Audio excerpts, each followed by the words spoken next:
হৈ পৰিছিল ৰৈ এতিয়া মোৰ চিতনি দূৰ সীমনাত ৰিক্ত স্নিগ্ধ হৈ আজি কাষে কাষে উৎপাদিকা প্ৰত্যাশাবোৰ গুণজ্ঞ হৈ অনুকূল আভাবোৰ সানি দিয়ে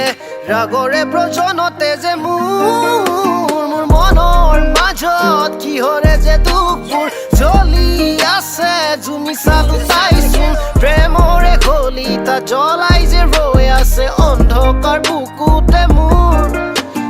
মনৰ মাজত কিহৰে যে দুখবোৰ জ্বলি আছে জুমি চালো তাইচোন প্ৰেমৰে কলিতা জ্বলাই যে ৰৈ আছে অন্ধকাৰ বুকুতে